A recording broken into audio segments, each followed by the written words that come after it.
नमस्कार दोस्तों, मैं डॉक्टर प्रभा गुप्ता, शासकीय महाविद्यालय बिर्रा, सहायक प्राध्यापक राजनीति विज्ञान। आज हम पढ़ेंगे बीए प्रथम वर्ष की प्रथम पेपर का के अंतर्गत निर्धारित यूनिट में शासन के अंग। जैसा कि आपको विदित है कि शासन के अंग, शासन यानी सरकार का निर्माण जो है प्रत्येक राज्य में होता है। मनुष्य के जन्म के साथ ही उसे जो है वह सामाजिक प्राणी के रूप में वह अपना जीवन व्यतीत करता है, क्योंकि मनुष्य एक सामाजिक प्राणी है और समाज में रहते हुए वह अपनी आवश्यकताओं की पूर्ति करता है।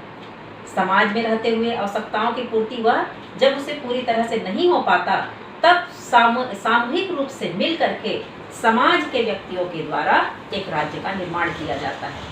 राज्य, जैसा कि आपको पता है, राज्य जो है राज्य के निर्माण के लिए 4 आवश्यक तत्वों की आवश्यकता होती है।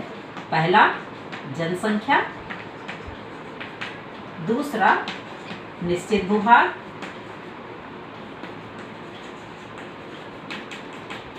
तीसरा, सरकार। और चौथा है संप्रभुता। इन चारों तत्वों के बिना हम राज्य का निर्माण नहीं कर सकते। जैसा कि आपने देखा, जनसंख्या का होना प्रत्येक राज्य के लिए आवश्यक है, और वह ऐसी जनसंख्या हो जो एक निश्चित भूभाग पर निवास करती हो।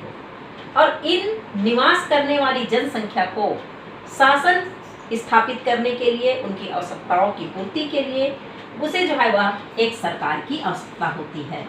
और वह सरकार कैसी हो? संप्रभु हो, अर्थात स्वयं आदेश देती हो, लेकिन अपने ही समान किसी अन्य संप्रभु राज्य के आदेशों का पालन न करती हो। इसी संदर्भ में हम देखेंगे, आज हमारा विषय है वह है सरकार के अंग। तो जैसा कि आपने देखा, सरकार हम किसे कहेंगे? तो राज्य का स्वरूप चाहे कैसा भी हो, प्रत्येक राज्य के लिए एक सरकार की आवश्यकता पड़ती है। और सरकार ही वह यंत्र है जो राज्य के उद्देश्यों और लक्ष्यों को वह जो है वह लक्ष्यों की पूर्ति करता है। इस आधार पर सरकार के 3 अंग देखने को मिलते हैं। सरकार के 3 अंगों में पहला है व्यवस्थापिका, दूसरा है कार्यपालिका,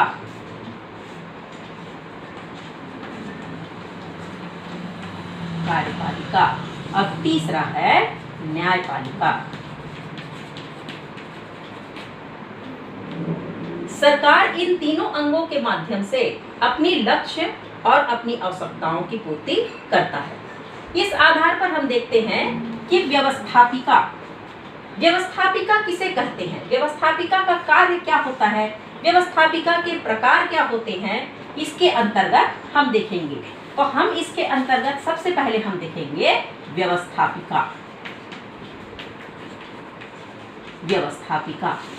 जैसा कि नाम से स्पष्ट है,